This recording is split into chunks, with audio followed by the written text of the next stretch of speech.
hoy vamos a hablar un poco de qué es el acoso laboral, este tema que estamos viendo tanto en las noticias, por la igualdad, ¿no? La ley de igualdad, estas nuevas modificaciones que se han ido haciendo, que tuvimos a finales del año pasado una modificación reglamentaria, ver qué es ese acoso, qué implica dentro de las empresas y también qué implica esta responsabilidad para las empresas, que esta prevención del acoso ya no solo por legalmente, sino porque es beneficioso para las empresas, más allá de la obligación que tengan, el pues poder prevenir y tener protocolos que eviten y permitan solucionar estas situaciones de acoso. Mientras os pueda compartir la pantalla, en todo caso os voy a ir comentando. Eh, y lo que os decía, si queréis que os mande la presentación, me dejáis vuestro contacto en el chat, yo os dejaré el mío también y os lo haré llegar sin problema. ¿De dónde surge esta obligación de la ley de igualdad, ¿no? de estos protocolos? Pues es con esta última ley de igualdad, ya no solo con la ley, sino un reglamento posterior, que señala que las empresas tienen una obligación de implementar unas medidas muy concretas y unos protocolos concretos para abordar las situaciones de acoso sexual que puedan darse, ¿no? Y acoso por razón de género, que ahora veremos cuáles son las diferencias. No solo tenemos que tener medidas preventivas, sino que tenemos que tener también medidas de arbitraje y protocolos que permitan a las víctimas o las personas que puedan sentirse en situación de acoso que acudan a la empresa y que conozcan cuál va a ser el protocolo que va a seguirse a la hora de denunciar. Estas medidas tendrán que ser aplicables mientras dure las situaciones de acoso, ¿no? Y tienen que ser eficaces, medidas que permitan y eh, que den la seguridad de que estas denuncias y de que estas reclamaciones van a atenderse y van a llevarse a un buen puerto, ¿no? Es importante, cuando hablamos de acoso, vemos mucho, sobre todo en la prensa, vemos en general, que se confunde mucho, hablamos de acoso sexual, hablamos de acoso por razón de género, como si fueran sinónimos cuando realmente no lo son. Ni siquiera es todo el acoso laboral, acoso sexual o acoso por razón de género, que es realmente donde se centra la ley. El acoso por razón de sexo y por esta diferencia, es una diferencia relativamente nueva. Hubo momentos, de hecho tenemos, por ejemplo, el Código de Conductas de Medidas para Combatir el Acoso Sexual, que es de 1990, que realmente nos dice que el acoso sexual, os doy la definición, es cualquier conducta de naturaleza sexual u otros comportamientos basados en el sexo que afectan a la dignidad de la mujer y al hombre en el trabajo, que puede incluir comportamientos físicos, verbales, no verbales. La atención sexual pues se convierte en indeseada cuando la víctima eh, dame un segundo que ya os puedo compartir la pantalla. ¿Me podéis confirmar que la veis, que podéis ver la presentación? Sí, se ve. Perfecto. Pues esto es para que vieseis un poco pues, lo que hemos comentado, ¿no? Estas medidas contra el acoso laboral, que la señala la ley de igualdad, pues una obligación de las empresas para implementar estas medidas concretas que aborden el acoso sexual y el acoso por razón de género o de sexo y que se arbitren procedimientos específicos que posibiliten dar curso y solución a los casos que puedan surgir en las diferentes organizaciones. Evidentemente, estos procedimientos específicos dependerán de la organización y del tipo de empresa o de organización donde nos encontremos. ¿Qué es el acoso sexual y qué es el acoso por razón de género? Pues ahí donde estábamos, en los años 90 entendíamos que el acoso sexual, pues conductas marcadamente de carácter sexual y además que se convertían en acoso cuando la víctima pues se pronunciaba sobre que no le parecían y no estaba de acuerdo con esas conductas. Evidentemente, de hecho, os quería citar ese código de conducta porque dice literalmente que lo que distingue al acoso sexual del comportamiento amistoso es ese pronunciamiento de la víctima.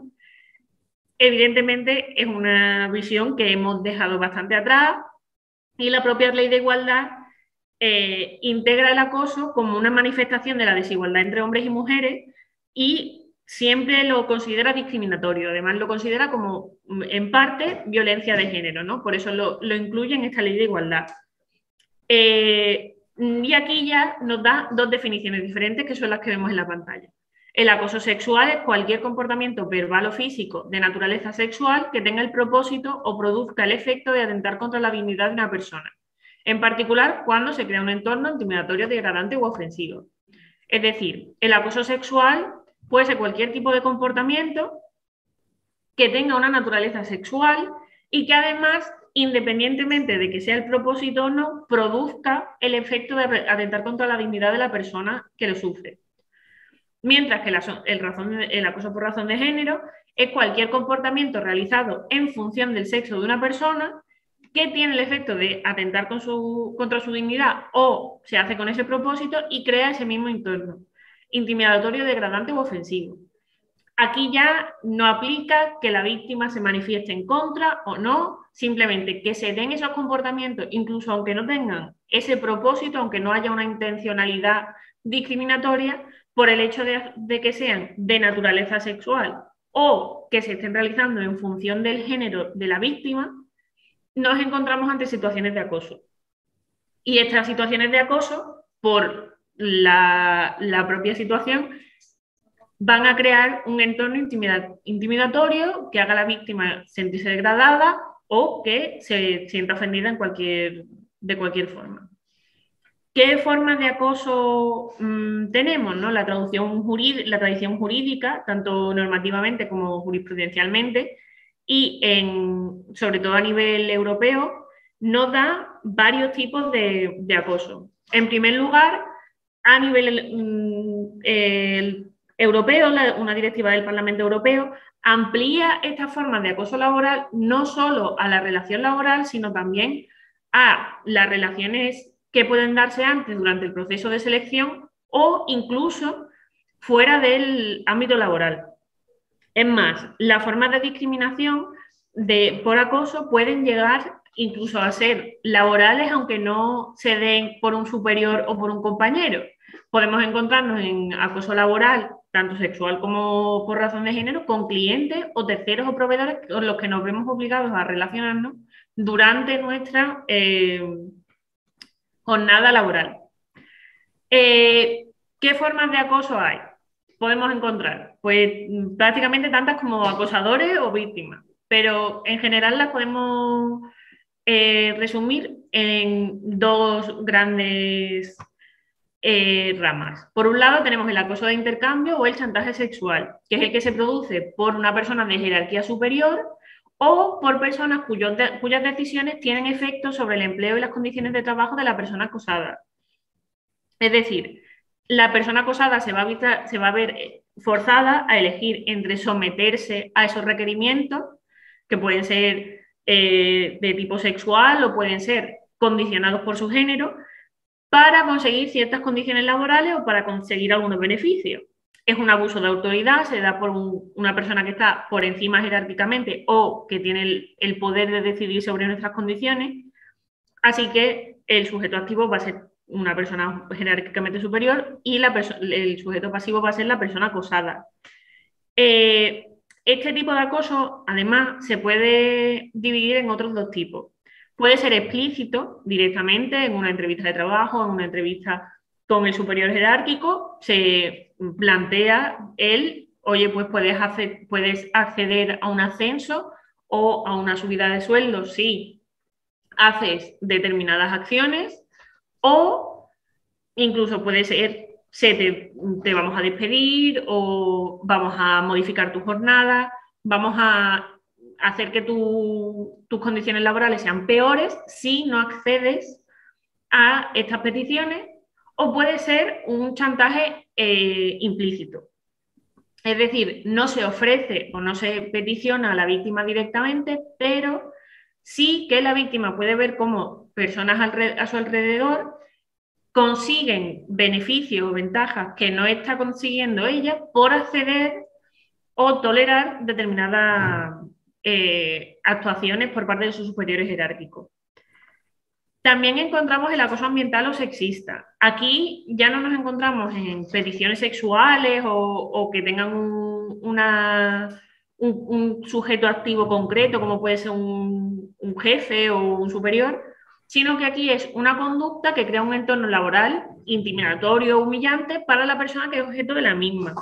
Aquí ya no nos encontramos con un abuso de autoridad, no necesariamente tiene que ser el superior jerárquico quien lleve a cabo estas conductas, sino que va a ser toda conducta, pues gestual, verbal, cualquier comportamiento, cualquier actitud que tenga relación o causa en los estereotipos de género o normalmente se va a dar en el acoso por razón de género, no nos vamos a encontrar tanto como acoso sexual, que sí que requiere una relación, entre comillas, más personal, ¿no? Uno a uno. Aquí nos podemos encontrar varios sujetos activos, varios compañeros, que van a, dependiendo de, por alguna razón, basada en ese estereotipo de género, que además lo hacen de forma repetitiva o sistemáticamente y atenten contra la dignidad y la integridad física o psíquica de la víctima. Degrade sus condiciones de trabajo, puede poner en peligro su empleo por crear ese ambiente laboral ofensivo y evidentemente va a acabar afectando a la productividad de la víctima, ¿no? Como decía, aquí ya no es un superior jerárquico, es cualquier persona que se relacione con la víctima por causa de trabajo. Puede ser un tercero, puede ser un compañero de trabajo, puede ser un proveedor.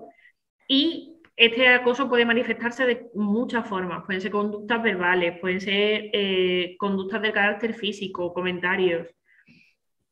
Incluso pueden ser comunicaciones no verbales. Evidentemente, aquí nos vamos a encontrar en una situación en la que una persona, una víctima, se va a ver sistemáticamente humillada y degradada en función a sus características sexuales sobre las que no tiene ningún control y sobre las que no debería nadie sentirse acosado. Ejemplos de acoso sexual, pues pueden ser conductas físicas, ¿no? Contacto físico que no sea solicitado o que sea excesivo o innecesario, pues pellizcos, masajes, puede ser arrinconar o buscar quedarse deliberadamente a solas con la víctima, puede ser incluso tocamientos accidentales, pueden ser cualquier tipo realmente de conducta que haga que la víctima se sienta ofendida y que salgan fuera de las conductas normales y básicas entre personas comúnmente, ¿no? En cuanto a conductas verbales, pues pueden ser bromas o comentarios ofensivos que se basen en la condición sexual de la persona trabajadora, por ejemplo, difusión de rumores de la vida sexual de una persona, llamadas telefónicas o mensajes de contenido ofensivo, expresiones vejatorias o verbales públicamente, chistes de contenido sexual, flirteos, piropos, pedir citas, por ejemplo, reiteradamente, proposicionar a una persona repetidamente cuando ha demostrado o no ha tenido interés en eso. Puede ser incluso el uso de gráficos, fotografías, vídeos. A todos se nos viene a la mente un caso muy específico en el que se difundió un vídeo de una trabajadora en una situación sexual que trágicamente llevó al suicidio de la trabajadora, como un gran ejemplo de un acoso sexual y un acoso laboral que no era una conducta directamente no era una conducta física, una conducta verbal a la trabajadora, pero que no por ello es menos acoso. Pueden ser gestos obscenos, pueden ser miradas ofensivas, envío de cartas o de correos electrónicos, mirar de forma lasciva a una trabajadora, puede ser, hay una gran, y luego lo veremos, cómo realmente este tipo de conducta y lo que vamos a considerar acoso o no, como decía antes, depende hasta cierto punto de la persona que se acosada, porque todos vamos a tener respuestas y límites diferentes por nuestra personalidad independiente. Entonces, eso lo veremos un poco más adelante, cómo afecta nuestra posición personal a estas conductas, pero no por ello significa que porque yo tolere o porque yo me parezca que no tiene gravedad alguna un flirteo o un piropo, todas las personas que trabajan conmigo o todas las personas con las que yo me voy a relacionar en ese ámbito laboral compartan esa percepción. Aquí os traigo de una fuente del Ministerio de Igualdad, del informe que hacen sobre acoso sexual y acoso por razón de sexo en el ámbito laboral en España de 2021.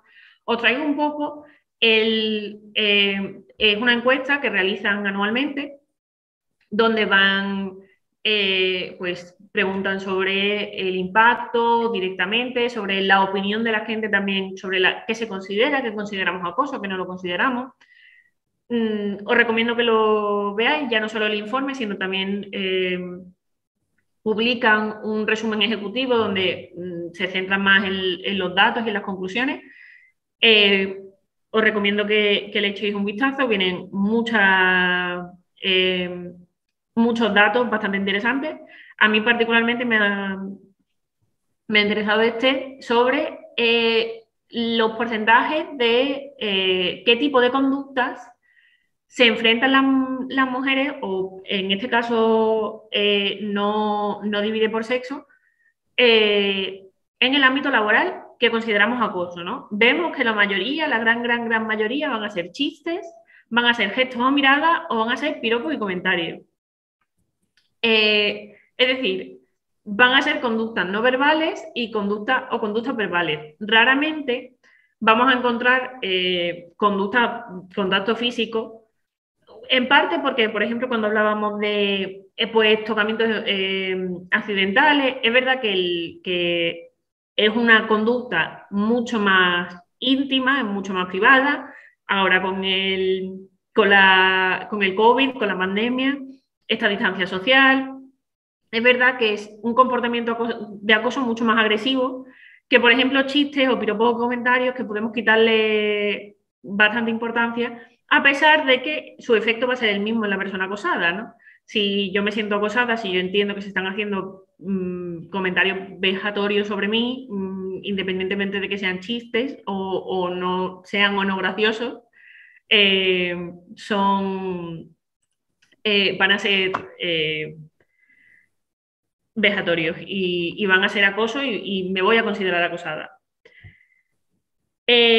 Dentro del acoso, pues el acoso sexual o por razón de sexo se puede dar en cualquier grupo de edad, en cualquier profesión, en cualquier ámbito laboral o en cualquier grupo profesional. No sé si os habréis dado cuenta que yo nunca he dicho la trabajadora, la mujer, la víctima. Son personas acosadas, personas trabajadoras de cualquier género, de cualquier sexo y en cualquier profesión o cualquier ámbito laboral.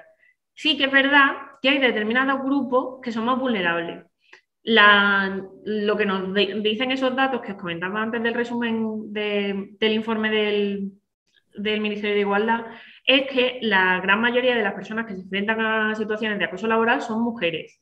Y lo que nos dejan los datos es que estos grupos se encuentran en situaciones de más vulnerabilidad, bien porque tienen más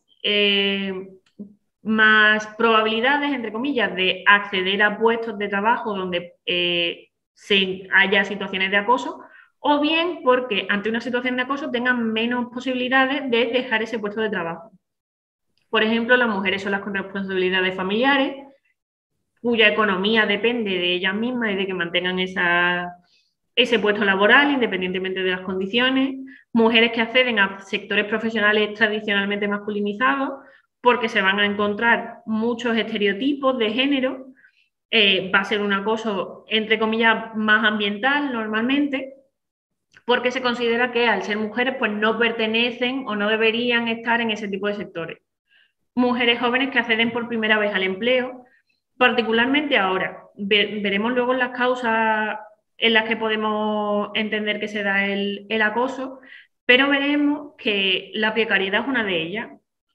Desde 2008 a ahora, la situación laboral ha hecho que muchas mujeres jóvenes que acceden por primera vez al empleo, sabiendo que tienen pocas opciones, toleren situaciones de acoso que además entiendan por inexperiencia o por acabar de incorporarse al ámbito laboral, que pueden ser tolerables o que son ellas, ¿no? Que muchas veces cuando somos más jóvenes tendemos a interiorizar esas situaciones y no exteriorizarlas como que la culpa es nuestra y que quizás nosotros no entendemos o no estamos haciendo las cosas bien. Las mujeres con discapacidad, pues como hablábamos antes, tienen una más dificultad a la hora de acceder al ámbito laboral, más precariedad, tienen menos opciones a la hora de cambiar un puesto por el otro, que sería una de las estrategias de salida del acoso laboral más directas. Las mujeres pertenecientes a minorías, exactamente lo mismo. Mujeres con contratos eventuales o en régimen de subcontratación, porque quieran mantener ese contrato o porque quieran... porque necesiten tener ese contrato durante el tiempo que dure, y también se pueden ver más sometidas a ese acoso porque al ser un puesto eventual, al ser una persona que va a salir en algún momento de la organización, existe como menos riesgo a la hora de acosarla o a la hora de hacer que su estancia durante el tiempo en el que esté en la empresa tenga que enfrentarse a estas situaciones de acoso, ya sea acoso sexual o acoso por razón de género, también porque existe menos red entre los compañeros, ¿no? Una persona que ya lleva mucho tiempo, también nos lo encontrábamos con las mujeres que acceden por primera vez al empleo, ¿no? Cuando tú ya tienes una historia, una antigüedad dentro de la empresa, creas una pequeña red con tus compañeros, estás mucho más interconectada y tienes un apoyo mucho mayor que cuando estás solo durante un periodo de tiempo o acabas de empezar, ¿no? Te encuentras un poco más, son situaciones en las que te encuentras un poco más aislada. También las personas homosexuales, por pertenecer a una minoría, y además una minoría que se encuentra directamente relacionada con su condición sexual. Y además los hombres jóvenes también son uno de los grupos que tienen especial vulnerabilidad a la hora de enfrentarse a acoso laboral. Además, por estos conceptos de masculinidad que tenemos, suelen tener mucha más reticencia a la hora de denunciar estas situaciones y se les suele dar menos importancia a sus situaciones de acoso, por entenderse que pues, un hombre no denuncia estas cosas, o que si se ve acosado sobre todo cuando es por una mujer, que es una cosa positiva. Cuando una situación de acoso nunca va a ser una situación positiva, porque siempre va a implicar una falta de consentimiento y una falta de devolver ese interés que se tiene, y sobre todo cuando hablamos de acoso, de un acoso que se basa en estereotipos de género. ¿Qué consecuencias tiene el acoso sexual? Pues tiene acoso, bueno, y el acoso por razón de género, el acoso laboral en general tiene consecuencias para todo el mundo. Para la víctima va a tener consecuencias en prácticamente todas las facetas de su vida. Va a tener un efecto directo en la salud mental de la víctima, también en la salud física. Se presentan cuadros de estrés emocional, ansiedad, depresión, pánico, sentimientos de impotencia, baja autoestima, desmotivación. Evidentemente, cuando te encuentras en una situación de acoso en la que se te está acosando constantemente en tu lugar de trabajo, pues vas a tener baja confianza en ti mismo, vas a preguntarte que por qué te está pasando a ti, que por qué no a los demás. Y además va a haber va a decrecer mucho la confianza que teníamos en nuestros compañeros o en esa red de apoyo que podría crearse con las personas con las que trabajan, ¿no? De ambos lados. Por un lado, la víctima se va a sentir estigmatizada, sobre todo si nos encontramos en un acoso donde hay varias personas acosando a la persona trabajadora. Evidentemente, ahí va a haber una estigmatización obvia. E incluso en casos en los que sea un acoso por un superior jerárquico, vamos a preguntarnos por qué a nosotros, por qué a los compañeros no. Vamos a separarnos de esos compañeros, y los compañeros a la vez van a tener cierta reticencia a la hora de relacionarse con nosotros por supervivencia propia, entre comillas, ¿no? Una persona que no se vea involucrada en esa situación de acoso y no quiera que esa situación se extienda hacia ellos. Entonces se va a dar una estigmatización dentro del propio entorno laboral. En el entorno más cercano a la víctima también vamos a notar estas consecuencias, ¿no? Se puede traducir el acoso en problemas laborales, en problemas familiares o en problemas con su pareja, dentro de sus relaciones, con sus amistades. La familia de la persona acosada siempre puede ser un apoyo, pero nunca va a poder ofrecer una solución a la situación de acoso. Entonces, este cuadro emocional y estos síntomas que va a presentar la víctima personalmente, evidentemente van a afectar a sus relaciones con los demás.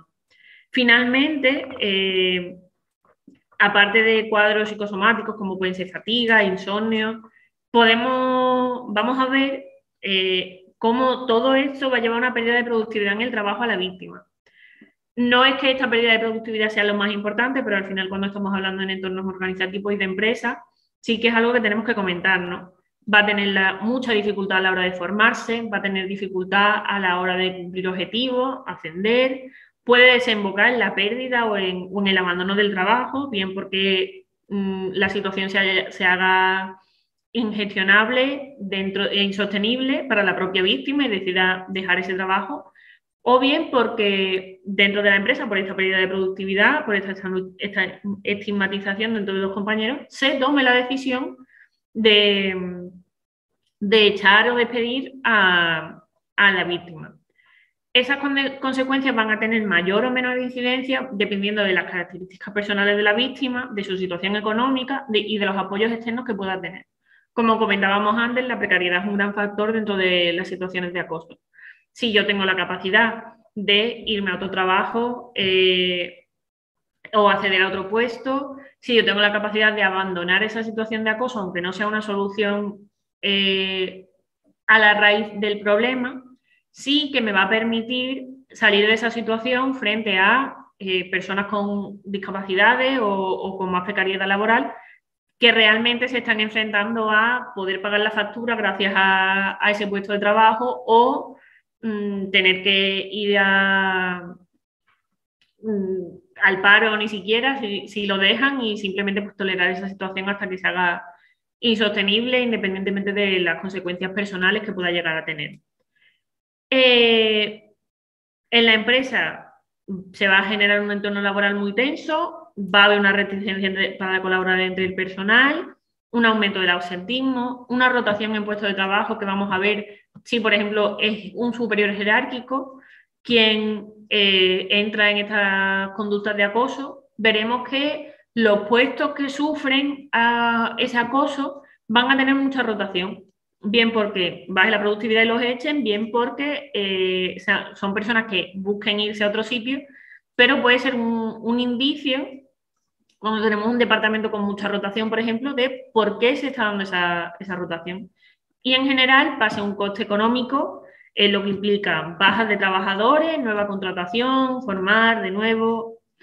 El acoso nunca tiene consecuencias solo para la víctima, al final somos seres sociales, vivimos en interconexión y que una persona dentro de una empresa o dentro de un departamento se encuentre con esta situación va a afectar a todo el mundo.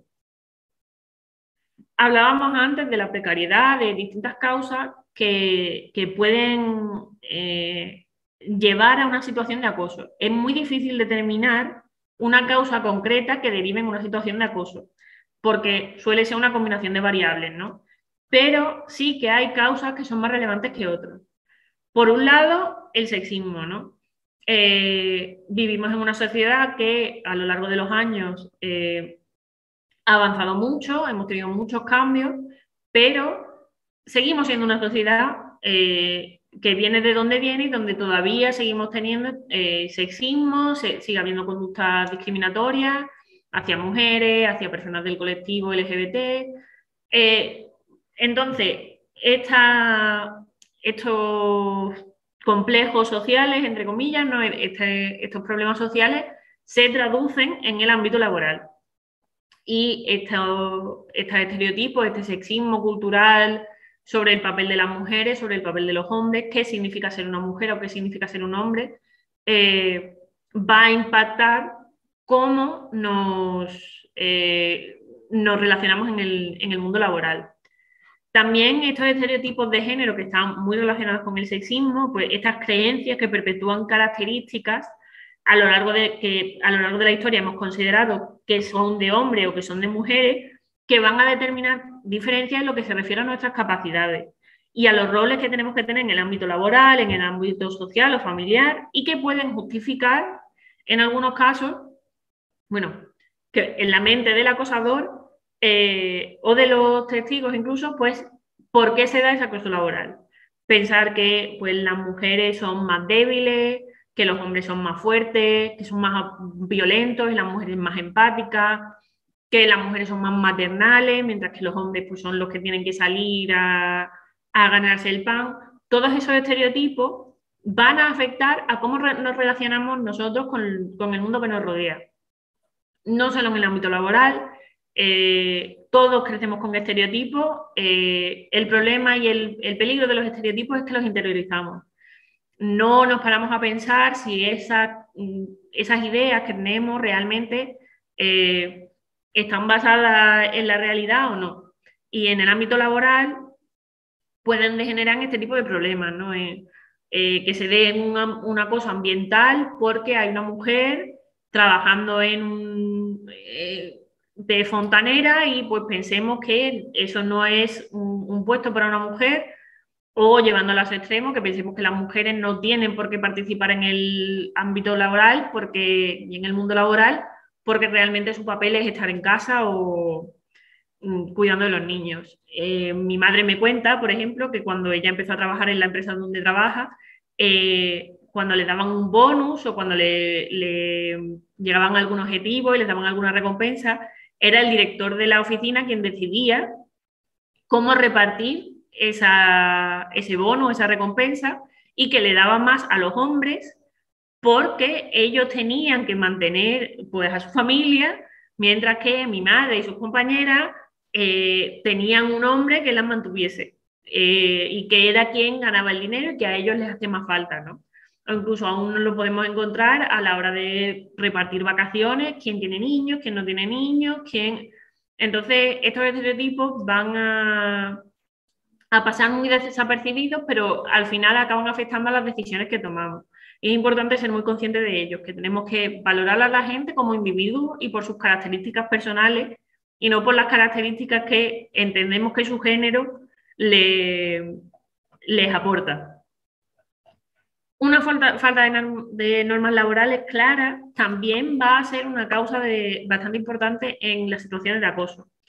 Si yo me veo en ese tipo de situaciones y no sé a quién tengo que acudir, qué protocolo sigue mi empresa, qué va a pasar una vez que yo denuncie, o incluso el acosador puede verse respaldado por esta falta de normas laborales claras, ¿no? Si no existe un protocolo, si a mí no me están diciendo que esto está mal o que yo no puedo hacer determinadas cosas, entiendo que están permitidas.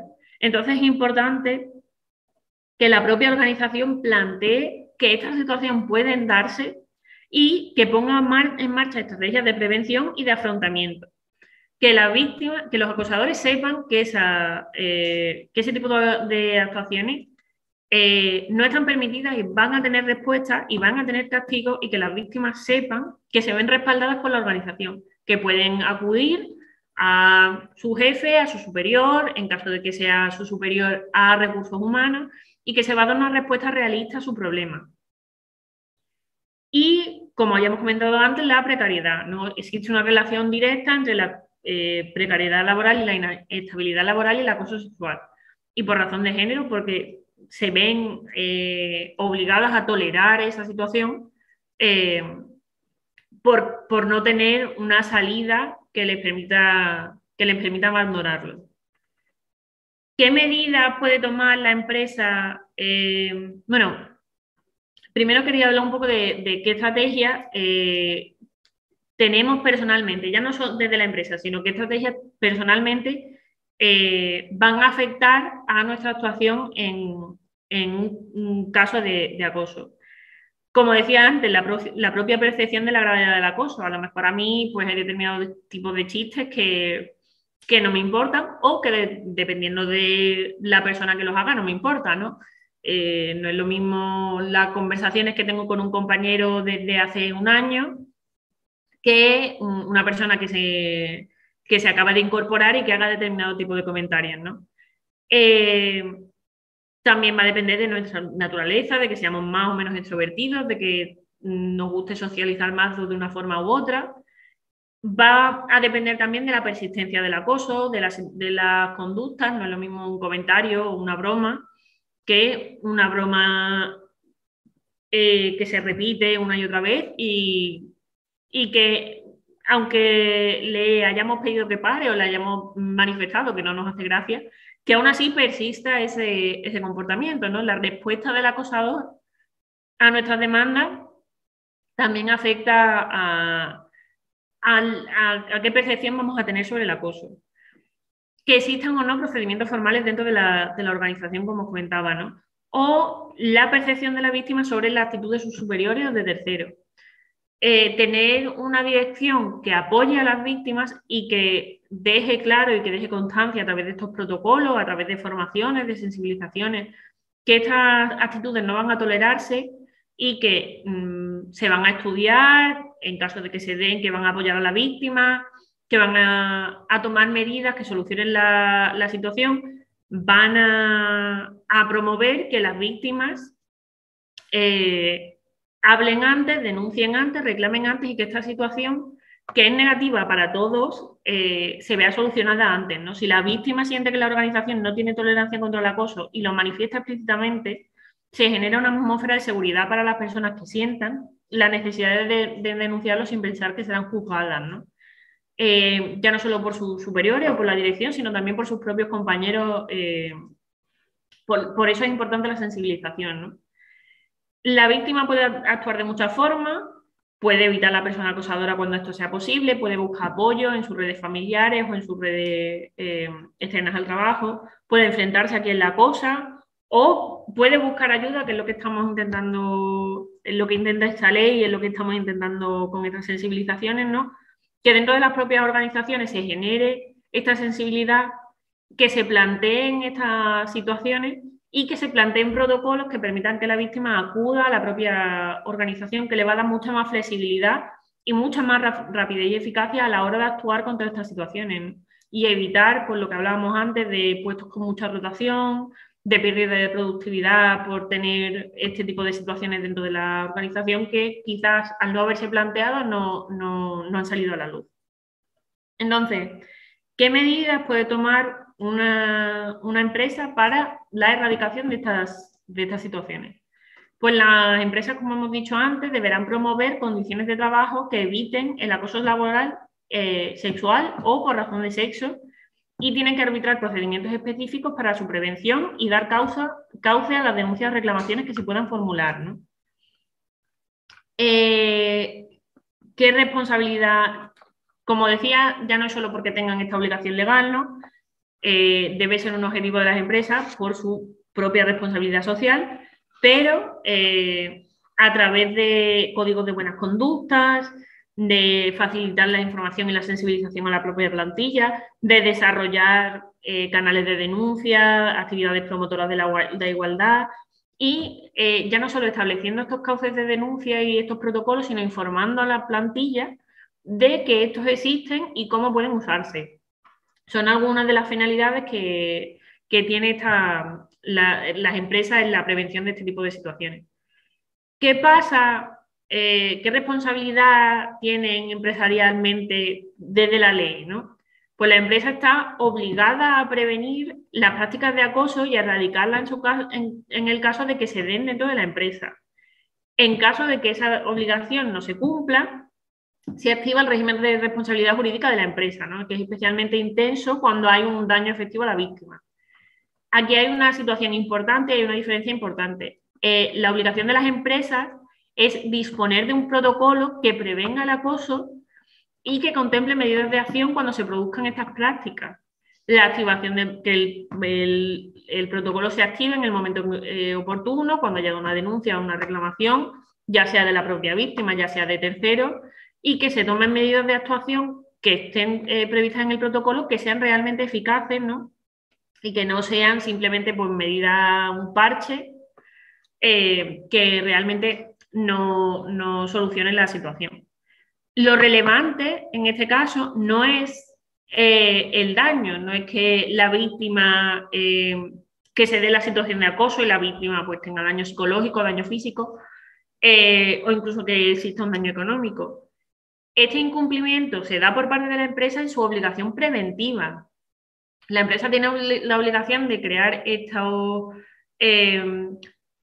planes estos protocolos de acoso, tiene la obligación de dar estas sensibilizaciones a la plantilla, de crear esos protocolos y informar de esos canales, y además de, pues, por ejemplo, tener este registro retributivo para evitar brechas salariales. Pero la obligación de la empresa es el incumplimiento de la obligación preventiva, no tanto la existencia de un daño, porque cuando se producen daños simplemente las consecuencias son mayores porque hay que compensarlo, pero realmente la obligación de la empresa son esas medidas preventivas, ¿no? La empresa evidentemente no puede controlar lo que hacen cada uno de sus trabajadores, sobre todo cuando nos encontramos con empresas más grandes, por ejemplo, a partir de los 50 trabajadores que tienen esa obligación de plan de igualdad. Y toda esta parte de la prevención del acoso y del acoso laboral entra dentro de ese plan de igualdad que tienen que desarrollar las empresas. Esta obligación es para todas las empresas, independientemente del número de trabajadores que tengan. Entonces, es verdad que en empresas más pequeñas ese control es más fácil, pero en empresas más grandes, incluso en empresas pequeñas, es muy difícil controlar lo que cada trabajador hace personalmente, pero sí que tenemos la obligación de crear de dar los pasos y de asumir la responsabilidad en tanto que podamos, ¿no? En que existan estos protocolos, estos canales de denuncia, en que se haya formado a la plantilla, de tal manera que si tenemos una de estas situaciones, uno, podamos atajarla lo más rápido posible, y dos, para que en caso de que se den, la plantilla tenga claro que no es la plantilla y la ley en este caso tengan claro que no se trata de un comportamiento que la empresa vaya a tolerar o que fomente. Antes de terminar, sí que quería hablar un poco de el acoso sexual y por razón de género como delito, ¿no? Aquí estamos hablando de situaciones dentro de la empresa, de esta obligación que tiene la empresa de implantar pues, estos protocolos de prevención, estas sensibilizaciones, de estos pasos que tiene que dar la empresa, pero sí que es verdad que aparte de estas obligaciones, sí que existe una responsabilidad penal para la empresa y para el acosador cuando nos encontramos con las conductas más graves del acoso y que llegan al nivel de delito, ¿no?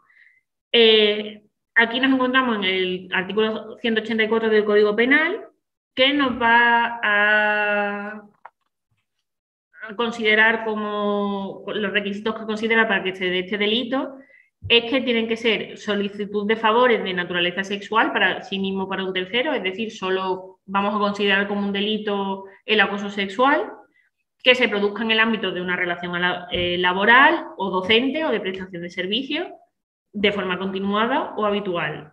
Requiere cierta repetición y que provoquen en la víctima una situación objetiva y gravemente intimidatoria, hostil u humillante. No vamos a ver que existen diferentes grados, desde el acoso que podamos encontrarnos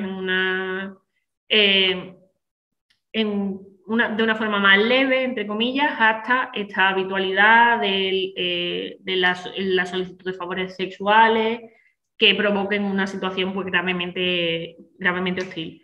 Que además tienen agravantes pues, de valerse de una situación de superioridad laboral o docente, jerárquica, con el anuncio expreso o tácito de causar un mal a la víctima y que esté relacionado con las expectativas que pueda tener la víctima legítimamente sobre su situación en esa relación, ¿no? Pues, por ejemplo, que si no te acuestas conmigo o si no realizas determinados actos, pues no vas a ascender o no te voy a renovar el contrato, por ejemplo. Y también encontramos un agravante en caso de que haya una vulnerabilidad especial por razón de la edad o de la situación personal de la víctima, que nos encontramos una persona más vulnerable. Y finalmente, siempre me gusta mencionar, porque aquí estamos hablando, como hablaba al principio, no todo el acoso laboral es acoso sexual o es acoso por razón de género. Esta ley de igualdad y estos protocolos no recogen todo el espectro del ámbito laboral, y también nos podemos encontrar, por ejemplo, con situaciones de mobbing, que va a ser una situación encaminada a producir malestar o miedo o persona en una persona o en un grupo en su lugar de trabajo, y que afectan a la dignidad de estas personas o a su derecho a la intimidad. Pero la diferencia con el acoso por razón de sexo o el acoso sexual es que no va a haber una naturaleza, no van a tener una naturaleza sexual ni van a estar basadas en estereotipos o expectativas de género que se tiene sobre esa persona, sobre ese grupo de personas, sino simplemente por acosar o hacer más difícil el desarrollo de su actividad laboral a esas personas, ¿no?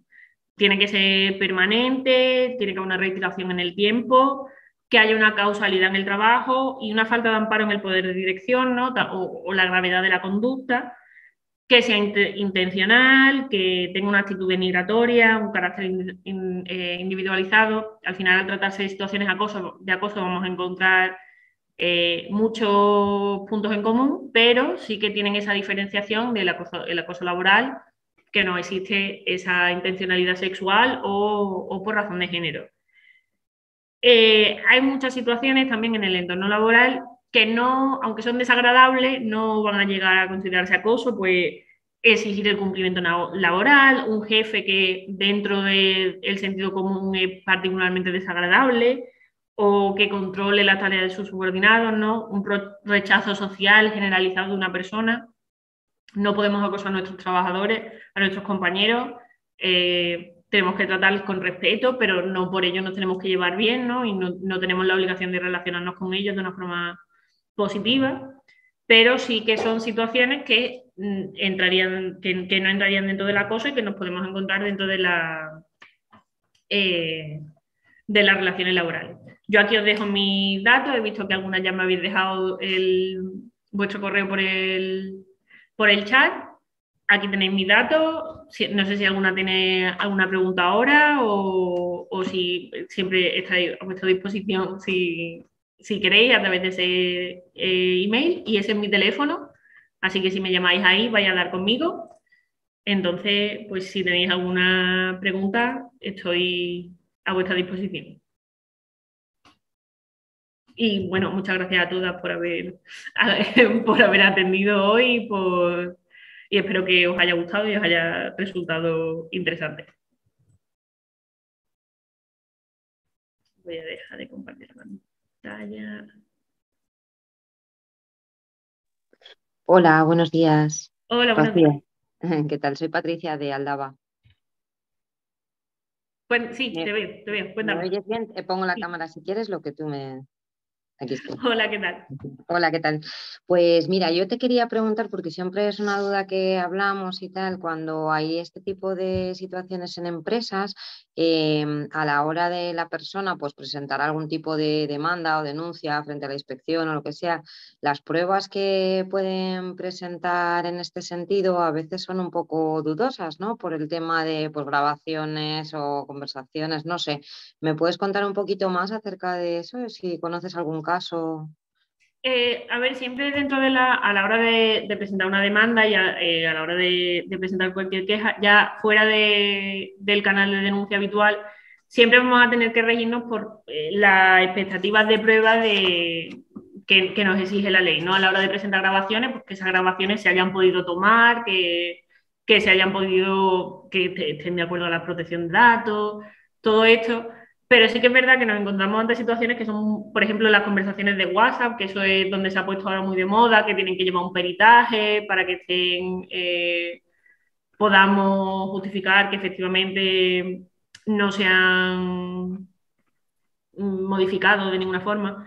Pero sí que es verdad que son situaciones muy difíciles de probar, porque al final, como decía, hay una gran parte muy subjetiva. de que yo considere o no considere que una situación es acoso. Entonces sí que es verdad que a la hora de hacer las pruebas es muy de caso a caso, intentar de parte de la víctima, pues porque realmente la empresa en ese caso no puede demostrar que una cosa no ha pasado. Lo que hablábamos de la prueba diabólica, no puedo demostrar que una cosa no ha pasado. Sí que es verdad, pues eso, que las pruebas que se puedan peritar de alguna forma y que tengan todas las garantías necesarias, pero que al final es un poco caso a caso.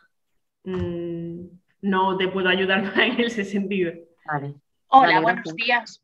Hola, buenos días. Mi nombre es Laura. Hablando de este tema, en el despacho sí que hemos tenido algún caso de acoso y uno que sí que salió adelante. Las pruebas que aportamos, uno fueron los compañeros y dos fueron los correos electrónicos que recibía la persona acosada. Entonces, bueno, sí que es verdad que en el ámbito laboral se admiten las conversaciones, normalmente por WhatsApp. Luego también, si las zonas de trabajo están bien marcadas como con carteles de videovigilancia, etcétera, dentro del ámbito laboral no tiene que haber una aceptación de protección de datos como tal, porque ya queda como implícita dentro de ese contrato laboral, ¿vale? Y se pueden usar esas imágenes. Entonces, bueno, sí que es verdad que es complicado, pero bueno, sí que se está aceptando, los tribunales están aceptando bastante bien las pruebas, porque pues, es un tema bastante al día. Y ya digo, yo en un caso que he tenido reciente ha sido correos electrónicos y los compañeros. Y luego aparte las denuncias previas que había hecho la persona acosada ya a la comisión que había dentro de la empresa contra el acoso. No sé si te puede ayudar en algo. Como lo hicimos, pero bueno, en este caso salió bien. Que en estos casos, sí que por ejemplo con el tema de la videovigilancia, sí que tenemos con el tema de la protección de datos, ahí que sí, están dentro de las responsabilidades del empleador, pues mantener ese control, pero que tenemos que informar a los trabajadores, que tienen que estar efectivamente bien señalizadas. Pero al final tienes toda la razón que se trata mucho de un trabajo de ir acumulando y de ir creando esa acreditación de que se ha ido dando esa situación, pero es un tema muy de mucha actualidad ahora. Me preguntaban también por el chat que si esta ley es obligatoria para todas las empresas, y sí. La prevención del acoso es obligatoria para todas las empresas independientemente del número de trabajadores que tengan, tal y como está ahora. Es verdad que es una obligación que está un poco discutida ahora mismo, pero sí que es obligatorio para todas las empresas. El plan de igualdad solo es obligatorio implantarlo para empresas que tengan más de 50 trabajadores. Pero esta prevención del acoso, de la creación de protocolos, de esa sensibilización, sí que es obligatoria para todas las empresas. A mí me gusta enfocarlo como que no solo es obligatorio, sino que es un valor extra para la empresa, pero que sí que es obligatorio. Y sí que puede ser una causa del despido para el acosador si podemos demostrar que efectivamente esta situación de acoso se ha dado. Puede llegar a ser causa de que justifique el despido. No sé si tenemos alguna... Si no se le despide, depende de las medidas que tomemos con respecto de que se pueda aprobar o no ese acoso y de las medidas que tomemos. Por ejemplo, si no le despedimos, pero cambiamos a la víctima de departamento y la víctima no tiene que interactuar más con esa persona o se le impone otra sanción, ¿no? Depende del tipo de acoso que nos encontremos. Si a lo mejor es una situación de acoso pues un poco más leve, de que le ha pedido varias veces que quiere tener una cita con esa persona, pero esa persona le ha manifestado ya que no, tal, se le puede sancionar de otra forma, cambia la víctima de departamento. No siempre se le tiene que despedir, pero se tiene que tomar unas medidas, ¿no? que lo intenten solucionar en lo máximo posible. Al final el objetivo es un poco ese, ¿no? Ver, cuando hablamos de un protocolo, cuando hablamos de estas medidas de prevención, no pueden ser medidas generales. Tenemos que ver cómo funcionamos, cómo funciona la organización internamente y qué medidas reales van a ser efectivas. Si tienen la capacidad de cambiar a la víctima o cambiar al acosado de de departamento y que no tengan que intervenir, pues sería una solución totalmente válida. No sé si queda alguna duda más. Muchas gracias a todos por haber venido. Espero que os haya interesado. Yo os haré llegar la presentación de todas formas en cuanto tenga un platillo. Y ahí tenéis mis datos para cualquier cosa. Me podéis mandar un email o me podéis llamar sin ningún problema. Muchas gracias a todos. Si no hay ninguna duda ya, os dejo el resto de la mañana Gracias. libre. Muchas gracias. Gracias, chao.